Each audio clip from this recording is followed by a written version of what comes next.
Good morning, good afternoon. Hello, everybody.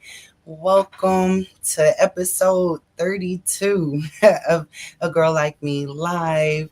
I got a little emotional with that music coming on just now. This has been a program that has just grown and evolved so much. Here at the Well Project, we connect.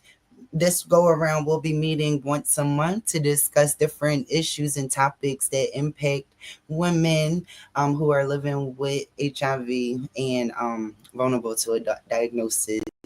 I am so grateful to be here today. I am Ciarra Covin. I am Director of Programs here at the Well Project, and I am joined by my wonderful colleague who I will allow to introduce herself now.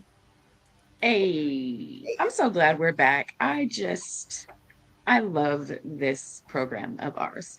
Good morning, good afternoon, good day, wherever you are. I am Bridgette Picou. I'm the stakeholder liaison for the Well Project. And I can't wait to jump into this, not just because of the topic, but because we're back. I love it. Makes me so excited. Okay, and I just felt like this topic was so important. There are so many things constantly going on, but right now, talking about prioritizing self care and self love feels like it could be no better time than to talk about those things. So we're gonna jump right in, and if we're gonna have a conversation, let's define it. What is self love? How would you define self love? I know I have my own, like what I think, but what you think. I'm gonna build I mean, off I of. think we all have our version of what self-love looks like and what it is.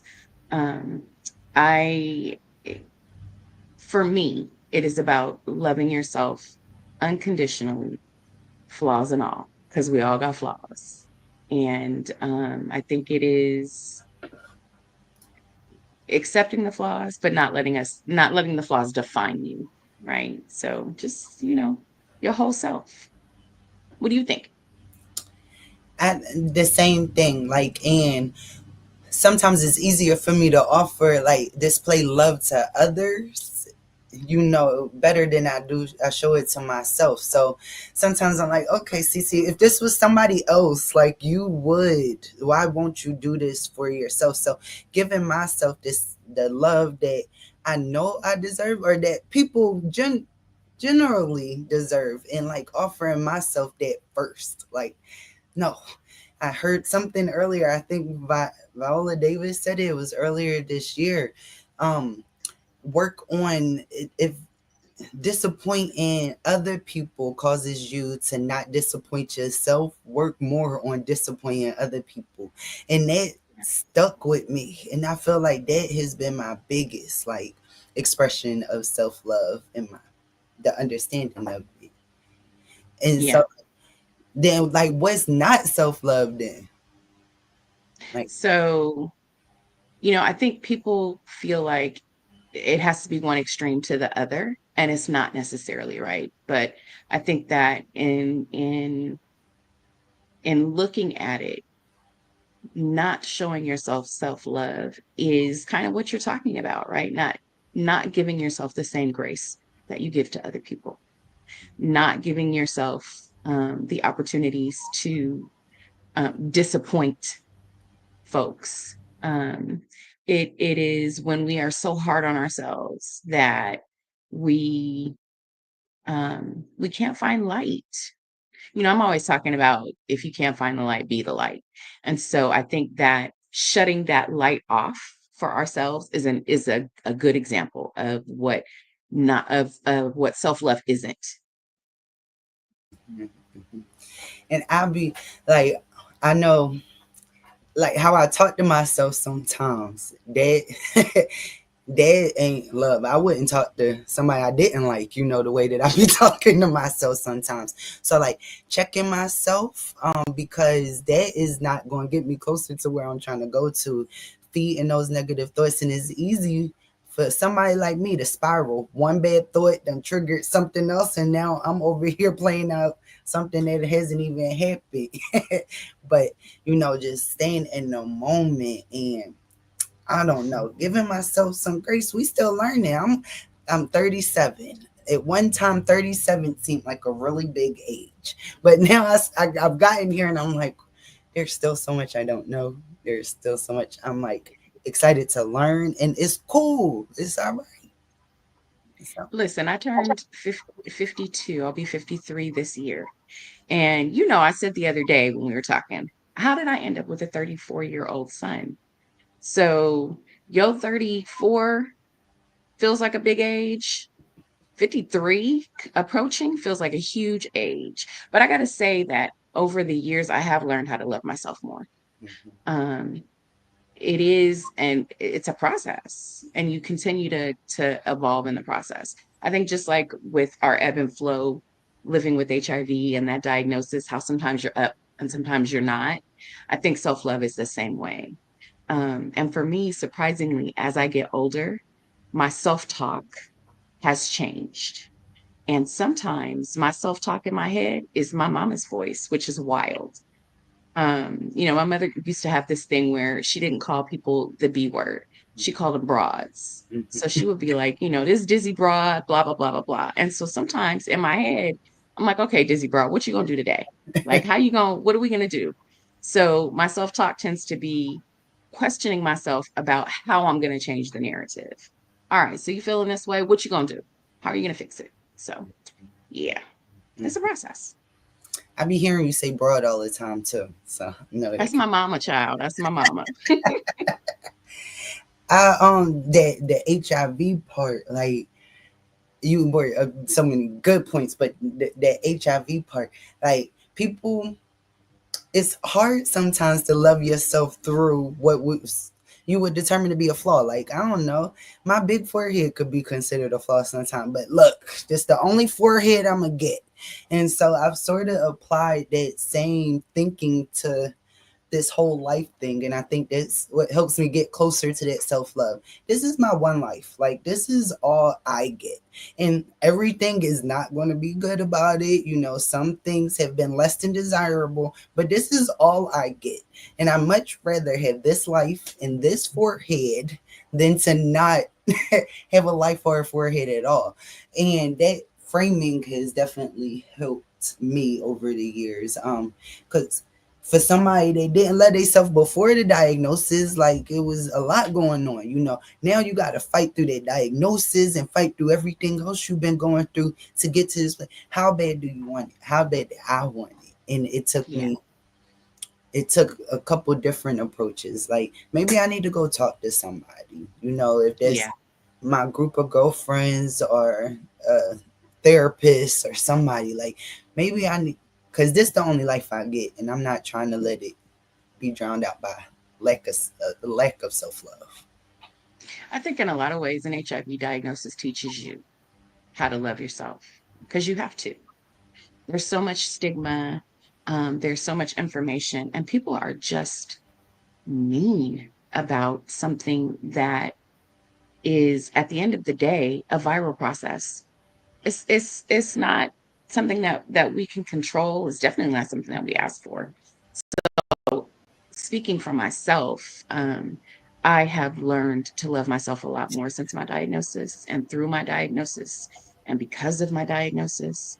Um, there's a lot of things that surprisingly, I think it surprises people that is and can be, if you allow it to be, that can be empowering about having an HIV diagnosis.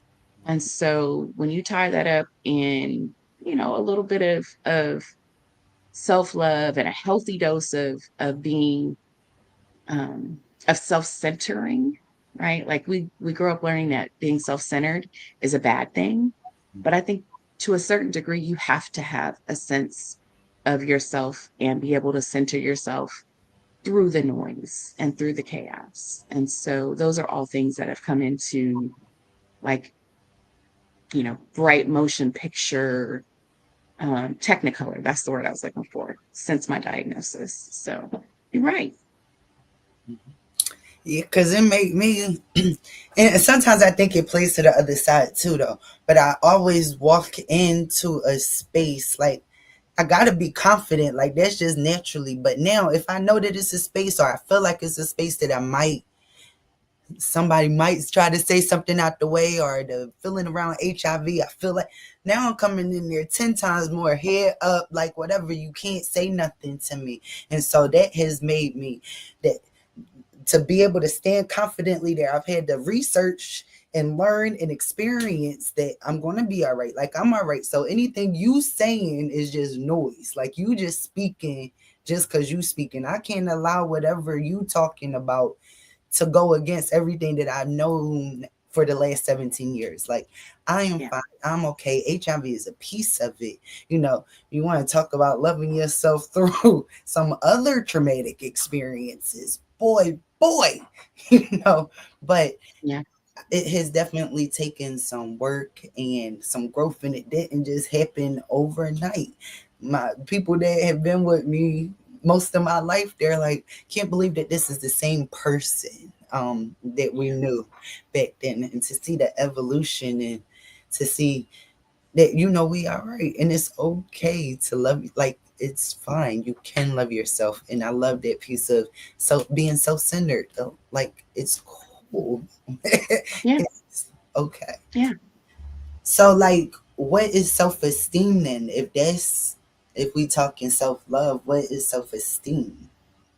So self-esteem leans more into your evaluation of what you do, like your accomplishments, as opposed to who you are as a whole person. Self-esteem is a hard one, right, for people. I think self-esteem gets confused sometimes with self-confidence. Like you were saying, walking in, with your shoulders back and you can't say anything. That's very different than um, this desire to accomplish things and to only feel good about yourself if you're accomplishing something or if you've hit a goal. And so I think self-esteem is really important, but we can't let self-esteem take over that self-love piece of it. Um, uh, there's a song by Beyonce. What is it called? Flaws and All. Um, and I love that song. And sometimes I hear that in my head when I'm feeling like I'm not worthy, right? Or I haven't done enough. And that happens, I think that shows up in insidious ways in our lives, right? Like with our kids, with our job. And it's really important not to let the the accomplishments overshadow just the fact that we are, worthy and lovable without them. So are you I singing love songs to yourself? Sorry, like I you. do. Okay, can I you do. unpack that? Like, I'm enamored by this. Can you unpack? Because I've always only listened to that as a romantic So, love okay. Music is an important part of my life. There's a song called Be Good by Gregory Porter. And it's about love. It's this the lyrics are, she dances around my cage. Does she know what she does, how it affects me? And he goes through this whole process, right? Like I cut my hair, I cut my claws to make her love me. And for me, when I heard that song, I was newly diagnosed.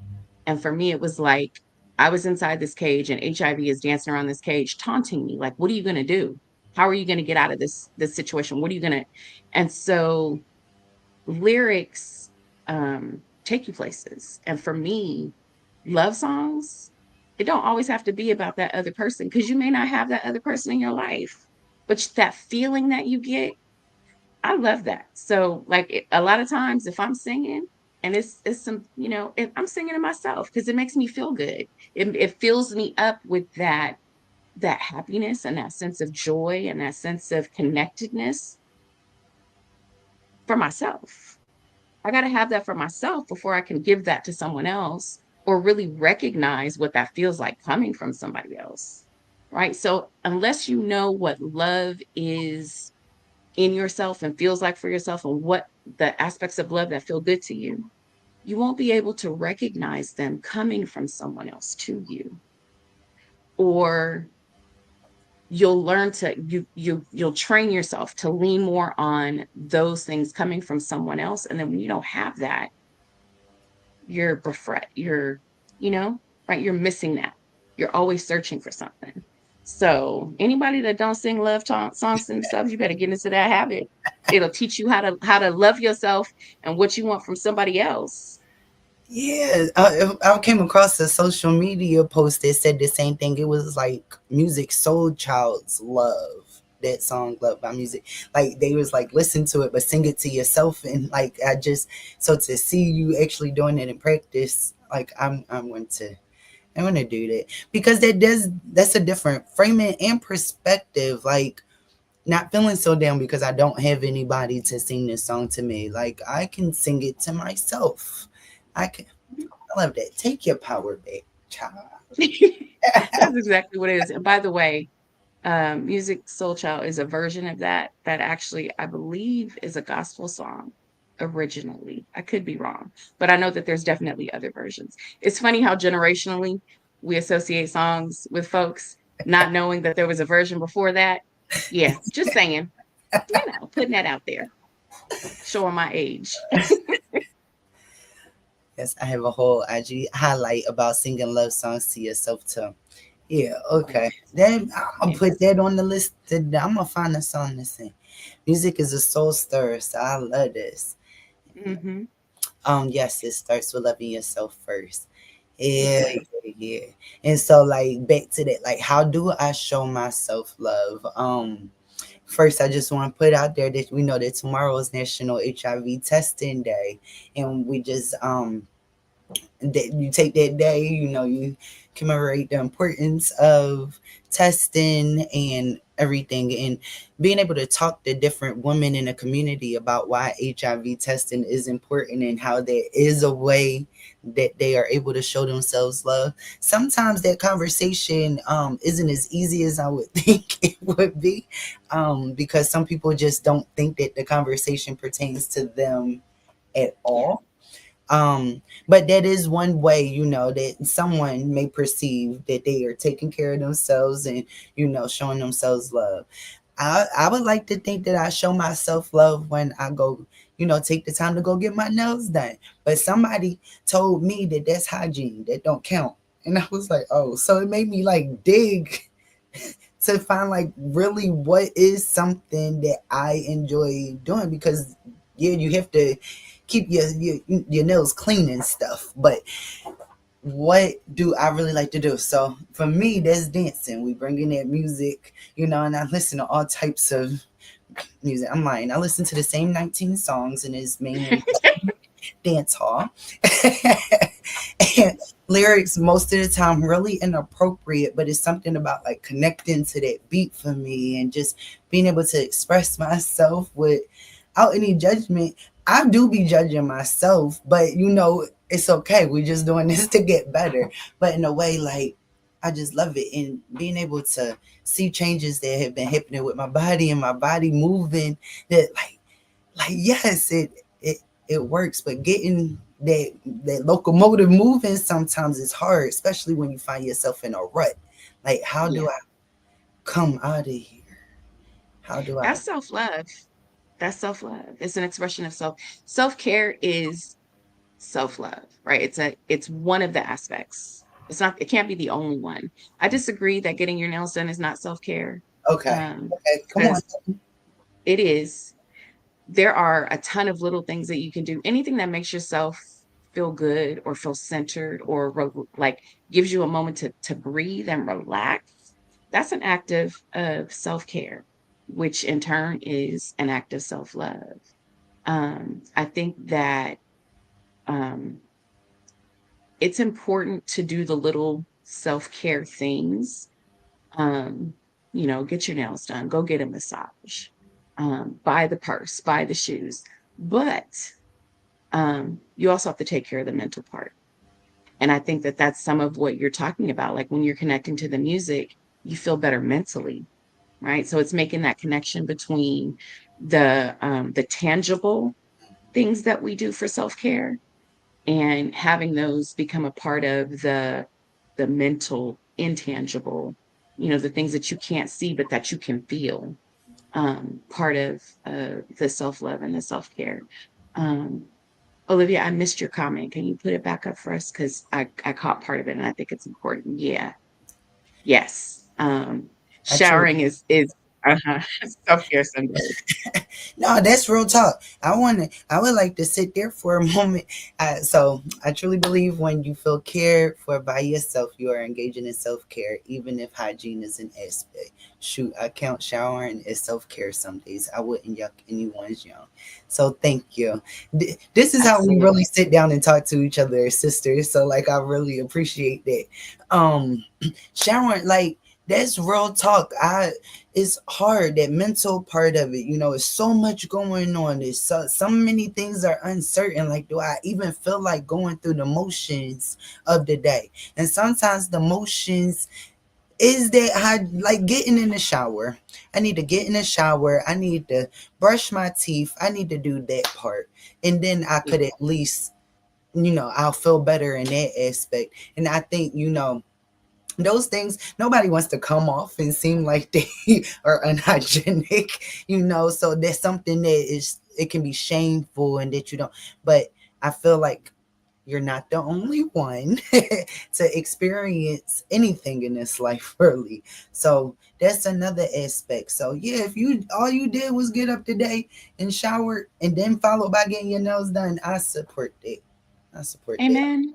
Other- I'm really bad. I've lived with depression my entire adult life.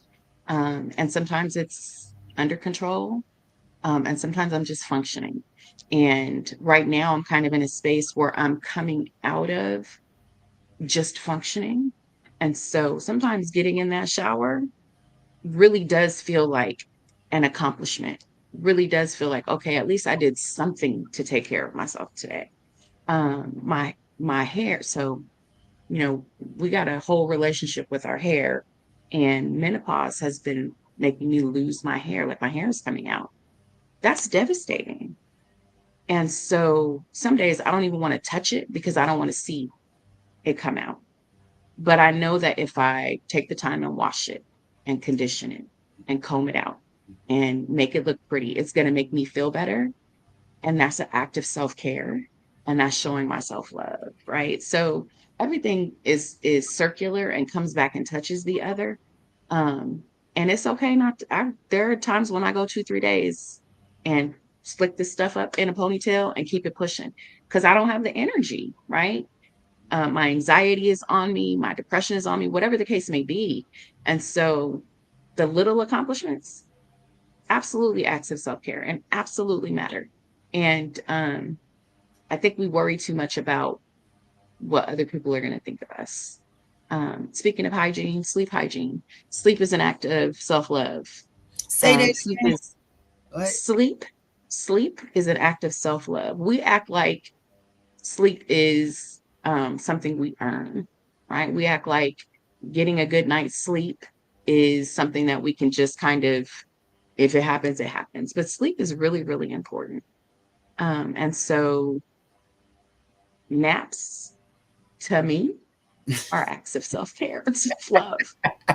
And people may feel differently, but this grind culture that we live in, where you always got to be moving and you always got to be doing something and be on the grind, we got to get away from that more as women, because it's detrimental to our health, it's detrimental to our mental health. Um, and that would be an example to me of what self-love is not, right? Feeling like you always constantly have to be grinding. That's me though. Especially like when you taking care of other folks. You know what I'm saying? Like it's it's a lot. Being responsible for other lives, whether that's children, parents, grandchildren. Shanika, yes, because if I don't sleep well, my but the productivity and focus will be completely off. I Mhm. agree. I agree. Yeah. So like in that vein, because I felt like you were yelling at me when you were saying that sleep is an act of self. Yeah, I felt like you were like screaming, and So what I've had to do lately is like, okay, I'm preparing for a trip tomorrow, and usually my anxiety, but the night before a trip, like keeps me up. I'm finding last minute things I need to do, and I had to take exactly what Shanika was saying right now. Like I know that if I don't get sleep tonight, I'm going to be miserable tomorrow. So I'm going to have to do a cutoff. I don't care what isn't done by this time. I have to go to bed, and it did make this last travel so much better because I was able. I had the space and learning myself and knowing that about myself. I was able to prepare in that way.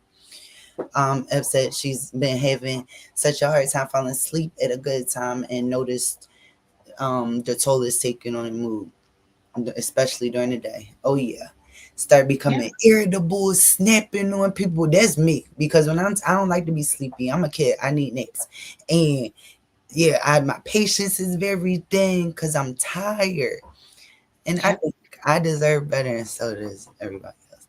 And learning Yes, ma'am. and know it's a yes, yes, boundaries. Oh, that's been a Yeah. great lesson for this year. I Hmm. and it feels so good. It's not the easiest thing, but oh, a boundary feel good. A boundary is one of the classic, most important ways you can show yourself love. And I think sometimes we have to trick ourselves into boundaries because they feel like they make us feel bad sometimes because we have to say no or because we have to redirect or it means something is not going to get done. But boundaries are not just for us, they're for the other person too. Um, so I try to think of boundaries as lessons. And child, there's a particular individual in my life whom I set a boundary for myself for, and I have been sticking to it. And every time I feel guilty about it, I remind myself that it is a lesson for both of us, and I keep persevering. And I have to say, I feel so much less stress about this particular situation because I'm sticking to that hard boundary. And I'm proud of myself for it. And I think that for people who have a hard time with boundaries, start with one and stick to it. And then you can start adding another one until you feel comfortable setting boundaries all around you. Now, I think that some people misuse boundaries, right? So boundaries can keep us safe, um, but boundaries can also create a wall between you and the people that you are interacting with. And so you have to be careful about that part.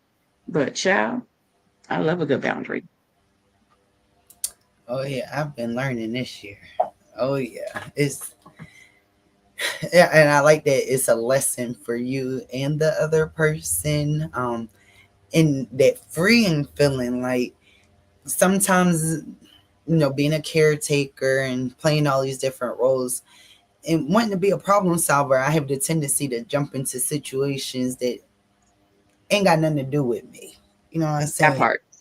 And Hmm. so that act of self care for myself and prioritizing myself is that reminder that this does not have anything to do with me. And while I can be compassionate and sympathetic and all of those things, like it's not always my job to come in and solve and fix a problem, which has been hard because that has been one of those things that has been rewarded, it's been acknowledged and congratulated all of these years throughout my entire childhood. Like when you come in and you help somebody, like this, you get this praise and it feels good. I'm losing the word right now, but as an adult, that don't feel so good. Like I'm not looking for nobody validation, the affirmation. I don't need none of this. Like I just want to do my own life. Other adults run their own lives. You know what I'm saying? So coming to terms with that, and that has been a true act of self-care because I am the one that is responsible for me as you are the person that is responsible for you. Now our paths may cross sometimes where but it's not a dependence. Yeah, yeah. And I think especially for girls and women, we're taught from a young age that we're rewarded for taking care of other people, right? Like taking care of younger siblings, feeding folks, um, and taking care of your doll, right? And so we learn to look for that in we learn to look for the acceptance and that feeling of self-worth in acts rather than just finding worth just because we exist and because we walk the planet. And so a lot of us have to retrain, I think, out of um, always feeling like we have to do something and always feeling like we have to accomplish something, and take care of someone else. Taking care of people is hard. Like there's a as a nurse, right? Like taking care of people, there is a difference somehow between taking care of a patient and taking care of my family. And I don't know if that is a professional versus personal thing, but both cases, whether it's a patient or family, that gets heavy, right? We carry this burden of generational caregiving, right? Like I took care of my mom before she passed away. My grandson is with me now. um, so there's this role of caregiver, right? That's really, really important. um, Shanika said those darn baby dolls and learned experiences. Yes, ma'am, learned experiences. But trying to find the time with all of the caregiving to then care for yourself feels exhausting. And so sometimes we let it go by the wayside, but we can't do that. Like we have to remember, the expression you can't pour from an empty cup. It gets used so much. I think it gets overused, but it really is true. You cannot pour from an empty cup. You can function, you can go through the motions, but it's not really living. Like the spark is missing when you're completely empty and trying to take care of everybody else. So we've got to remember how to fill that cup up. What's your favorite thing to do to refill your cup? Um, Lately it has been working out again. Like um I have found my spark back there. Like it is the moment of sweating and knowing that I'm working towards something. It's been a few months, these past couple months, I ain't lost no weight. Like I felt like I've been the same thing and it feels like you just working for nothing. And then all of a sudden it's like, whoa, something's happening. It's something. And then when I feel better about myself, I know I show up better in the world. And then I'm able to spread more of that light. When I ain't got it, I can't do anything. And the biggest example of that for me was ending up in the hospital last year, with a new diabetes diagnosis, and reflecting over all of the ways that I had neglected myself in the years that had led up to that moment. And I'm sitting in the hospital. Everybody else I had taken care of, they was cool. They figured everything out while I was in the hospital. So I Hmm. kept that energy a little bit when I came out. Y'all was cool that like I have to focus on me so I could be here for me, and then I could. So when you were saying pouring out that cup, yeah, literally, you can't pour from a hospital bed. Like you can't do that That part. for That part. freaking false.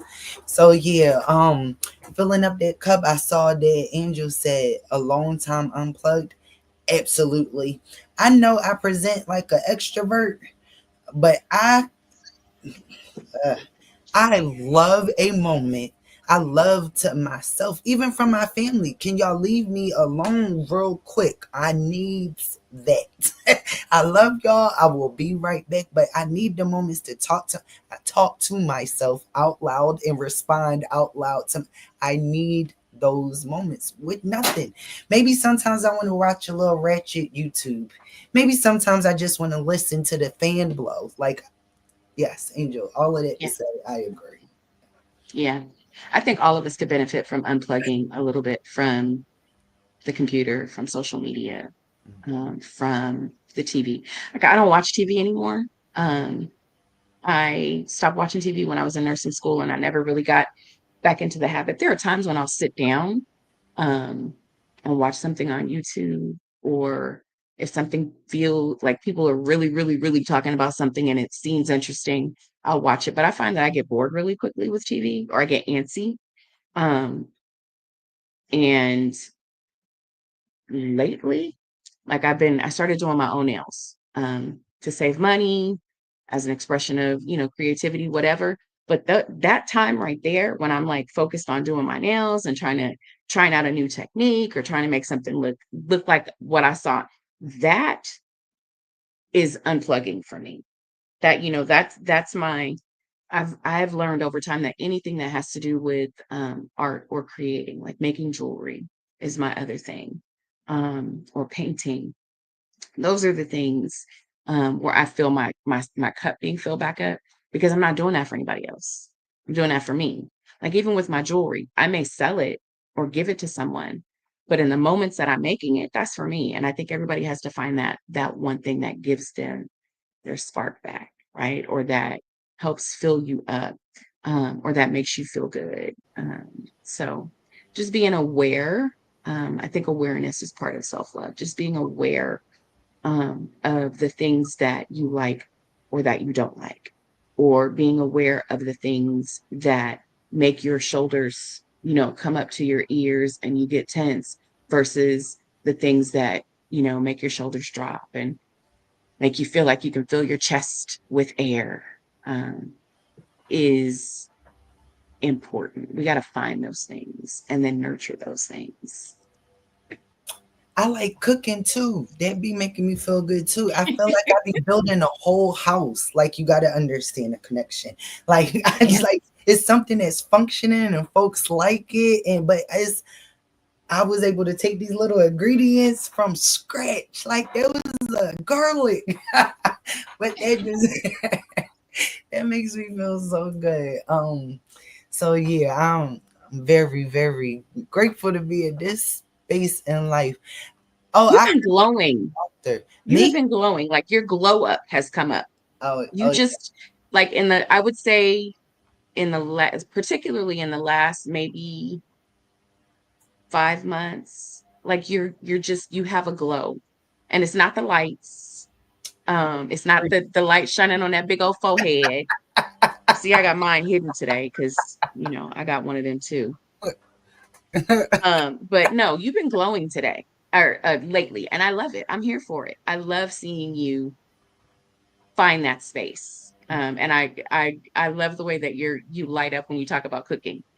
That's what I'm talking about when I say find that spark, and that's love, and it's wonderful. and you know that it's not linear. That because when I met the internet, when I met the world, I was in a good space.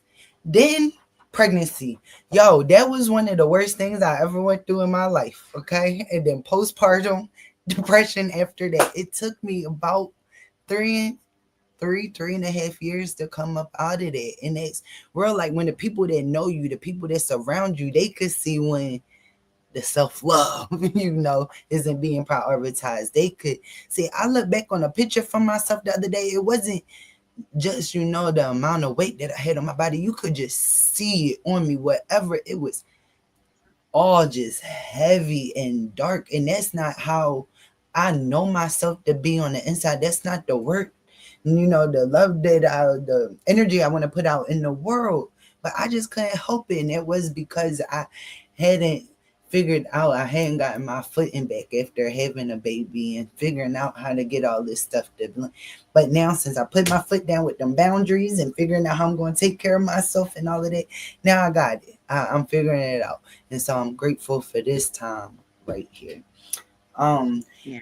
so I wanted to address the Tanya sending you love. I saw the comment that you just put up a little while ago. Sending you so much love. Thank you for being here with us today, and thank you for spending this time with us.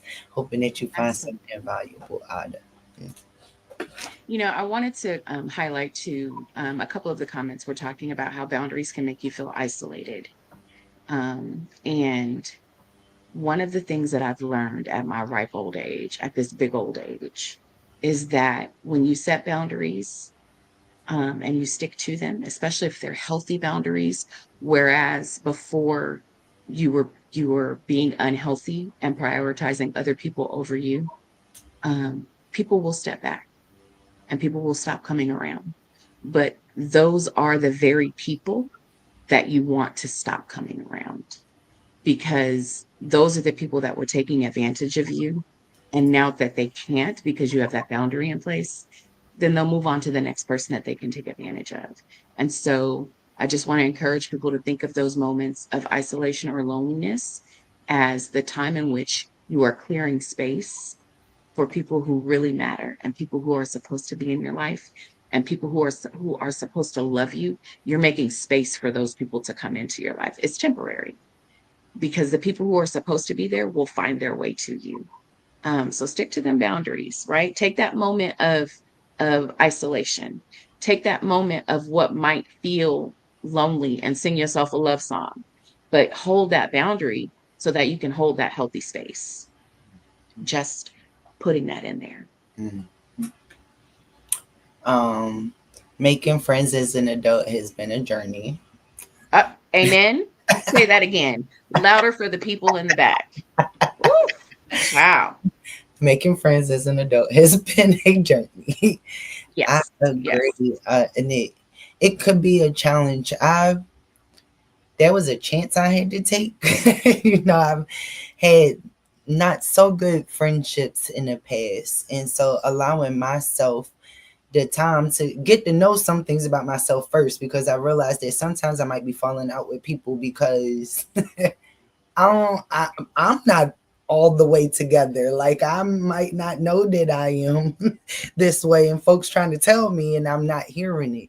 So being able to be to a space that I can offer that love, because I've gotten to know myself, and okay, and I've gotten to know relationships a little better. So started with one friend, you know, let's see how this goes, and that worked okay. So and then it has just grown into a place now where I have a tribe of people that I trust. But that wasn't something that was easy. It wasn't something that I was really ecstatic to jump out and do either.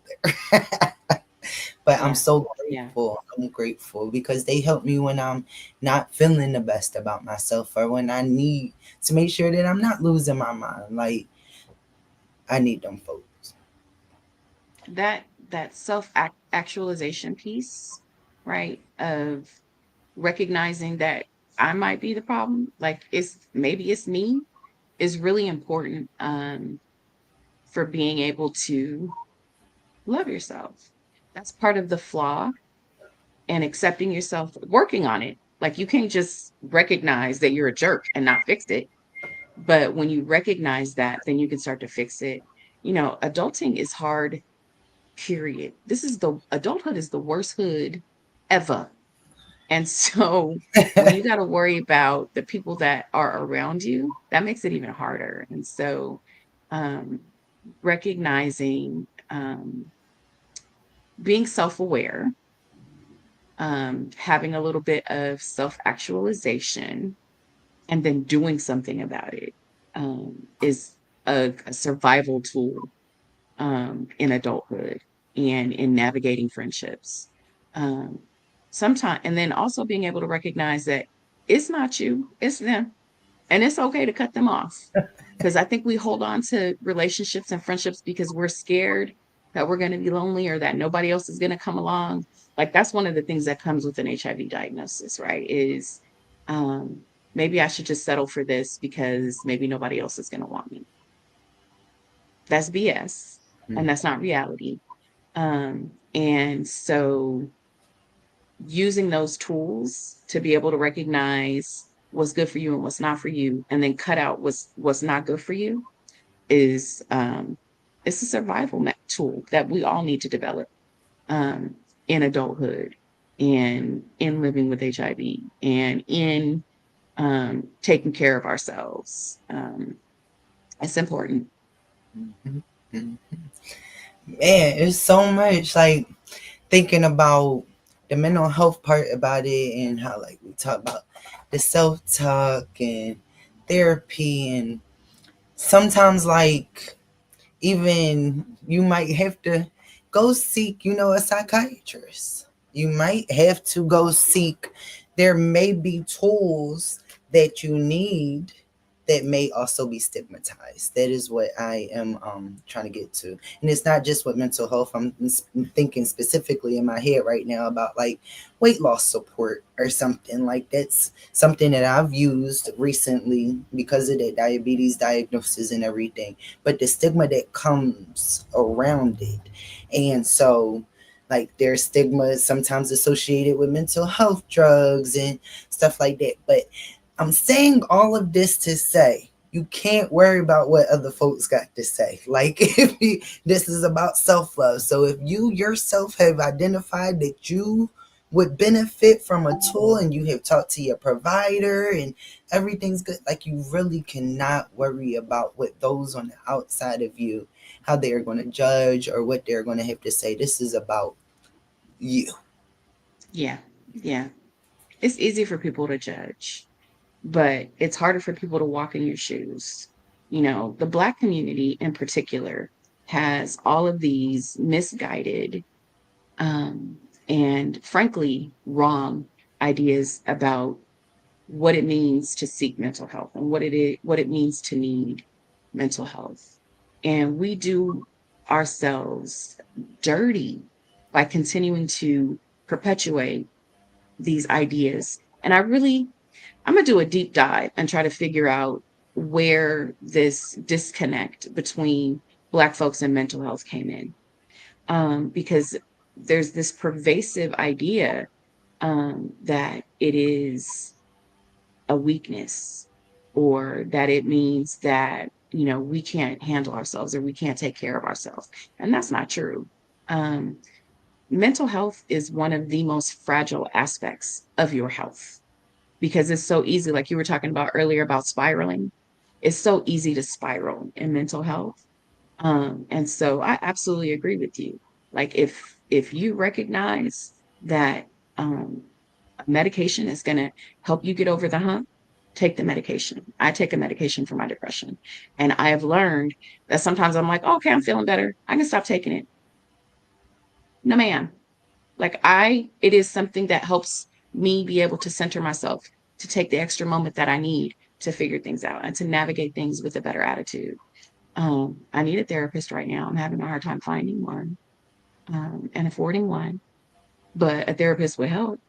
So I think that those are things that we need to really examine and stop letting other people stop us from getting our groove back or finding, you know, finding our rhythm.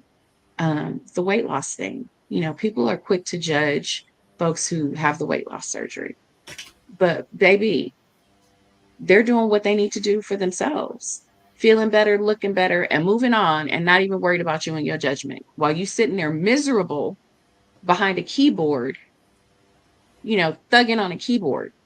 Knock it off. People really need to knock it off. Yes. Okay. There were so many great comments. So saw Ebbet, she says it was so hard for me to admit to myself that I wasn't mentally well and to seek therapy and med management for my depression. Hmm. I feel like this mental health conversation has really come like mainstream. It's only been since I've been an adult because I've been receiving mental health services. I was in child and adolescent, so I was at least like 14, 15, all of that. And it was so stigmatized back then. I was known as like the crazy girl, or so many negative connotations with it, nothing positive. Because I Mhm. was like the only one I knew going to receive these services.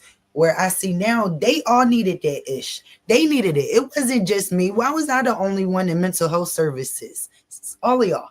But Exactly. to, Exactly. but I love that it's becoming part of a conversation now because I think more and more folks are realizing that they could benefit from it. And I know that generationally I've been able to talk to people that are older than me in my family and make a connection of, you've gone through some really tough stuff, right? And you know that you might want to, you can unpack this with the therapy, that can happen. Right? And so some of them have listened, and that makes me happy. Like, okay, we're Have you- breaking those cycles a little bit. exactly. Have you seen that trend on TikTok with the men calling each other Oh, to say goodnight? I know that is the funniest thing I've ever seen. And it warms my heart because the reactions, and that's one of the things that I wish like would really excuse me, go really like mainstream viral so that men can recognize that it's okay to show other men love and to accept love, and so that um women can recognize that men need that, right? They yes, they are pillars of strength. And yes, we want them to be a man, whatever that means, Mhm. right? But they need love too. And when you can love yourself, then you can successfully love other people. And I think that's really like the thing for me is understanding that unless you love yourself, you really don't have um, the tools to be able to love other people and allow other people to love you in a healthy way. Mhm. Mhm. That trend, it was funny because so many people, so many of the men, they seemed like they had never been told good night or I love you by another man. And I was like, dag, like what a way to experience life. Like someone's just offering you a good night and you think it's some other motive behind it. Like, wow. So yes, it definitely enlightened me that no, we need to be more vocal, not just with my men but with all of my relationships. What is it? The words of affirmation. That's not really my strongest love language. So it's something that I've had to be more intentional with, especially with the people that I love. Like, I love you for this. Like, I appreciate being specific because I know that I appreciate those type of words, and I know that others appreciate when I give them to you, give them to them. So I've been working on it, but it definitely start with that talking to myself, how I'm talking to myself first. And I start talking to myself better, then I'm able to offer that more to people on the outside of me. Exactly. So that comment was just asking, is it wrong to just love herself? Is it wrong to just love myself and not look for other love? It is not wrong. Um, Loving yourself is critically important, but opening yourself up to allow others to love you is a way of helping your sense of self and your own self-love grow, right? We sometimes I think we get taught that we don't need other people. Um, and we shouldn't necessarily need other people to validate us or to make us feel worthy. But as humans, we function better um, as tribes. That's where we're made to be in some sort of tribe or to have some sort of village. So I absolutely congratulate you, and I think it's wonderful that you're able to love yourself. But I would challenge you to open yourself up um, to other sources of love and love from other people. That would be my opinion. I don't know if you feel differently, Cece. Now I was just looking at Eb's comment because I think that there are different seasons. Like I have looked back at times when I know that I was loving myself. I know I could feel it, I could see it in all the pictures. And then now I'm get to a spot and I'm like, where is that person at? Like how do I get back to that person? And Yeah.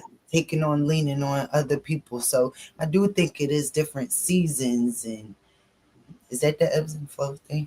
That's what. Hmm. That's Yeah, the ebb and flow. Yeah. Yep. yeah, a lot of that. I I didn't have any more to add to that. I did want to take a moment to highlight some of the resources that we have linked here in the comment section, though.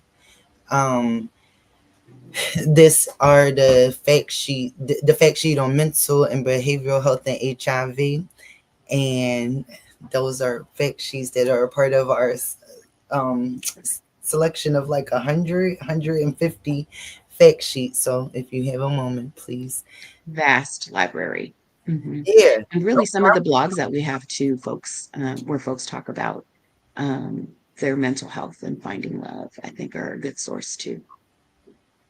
Yes, yes, yes. And many of them are available in English and other languages. So please take a moment to review any of those resources, and then the evaluation. The evaluation link is in the chat. So if you have a moment, you can take a moment to fill that out. So we have a few more moments before we close this out. This has been such a great talk today. Like I'm leaving today with some ideas. Like first thing on my list is to find a love song to myself. Like I got, Hey, and I'm gonna play that while I'm doing some more work over here. I want to experience that and looking for more opportunities to love on myself. Oh, there, yeah. Krista wanted you to talk about your writing and daily affirmations. That's right. yeah, thanks, Krista. So I am an affirmations person. In the beginning of my diagnosis, my affirmations gave me something to do and something to say to myself until I could figure it out. Kind of that fake it till you make it. But they have actually become a part of um, how I navigate and how I advocate for other people. So, like I write, and affirmations don't have to be typical affirmations, right? An affirmation is just anything that you can say to yourself that motivates you, elevates you, changes your mood, makes you think about things. And so I be writing all kind of stuff, child, every day. Not every day, almost every day. And I post it on my social media, and people think I'm posting it on my social media for other people, but really it's for me to be able to go back through and read when I'm having a moment or when I'm struggling. And what I have learned is that people like them and pay attention to them. Um, there's this one particular person who never likes any of my posts, ever, ever, ever. But when I talk to her in person, she always brings up something that I posted or one of my affirmations. And so I think that it's a good way for people to get in touch with themselves. And writing is always going to be my favorite form of self care and self love, because when you write things, you're just getting your emotions out. And, writing doesn't have to be always structured, right? It can just be a stream of consciousness in your thoughts. And so I think everybody should write a little bit. That's my personal opinion is everybody should write a little something, something. So they could write Cece, blogs. you a bomb writer too. They could write blogs, columns, or plays. Right. I mean, why not? I did. Let's do it. I never thought I'd be a playwright, and I wrote a play. So go for it. Do it. Make it happen. We can do Yeah. anything we set our mind to. And I did. I started here as a blogger. But those affirmations, that's what I started on Instagram, like posting affirmation, and it makes such a difference. Like I'll be looking for an affirmation to post for the page, but you have to read all these other positive messages before you get to that message. So by the time I post, I'm just full of all these positive messages. Like, whoa, that really made a difference in my life. Yeah. Eb said she's looking for a pen pal if anybody's open to it. I loved it. I I loved had pen pals. it. I love that. You do? I've had them in the past. I actually this actually is super funny to me. I got my first fan mail on my column in Positively Aware, and I think they're just looking for a pen pal, which I used to love. I still love ink on paper and writing. That's why I write my affirmations on paper instead of typing them or creating a meme for them. I love pen on paper. That used to be therapeutic, and I loved it. Everybody should have at least one pen pal in their life. I loved it. Okay, that's something else to look into. Something else to look into. This has been such a great session. Let me see what Angel said. Having this communication open has positively impacted my mental health. I'm a blogger too. Yes, and your blogs are so amazing, Angel. Like Yeah, just her so blogs are poetic. different. Yes, yes, Hmm. yes, and We be always. reading them, girl. We read them. Um, okay, well there you go. And we have come to the top of the hour, so you all can connect in the comments. You have the link to the evaluation for today. Look for us again next month, here on all of our streaming platforms. And we'll be talking, get back to you soon on the topic to be determined. But keep an eye Mm-hmm. out on our page and for alerts. We are so grateful to have you here today, and we are going to go ahead and close out now. Bye, y'all.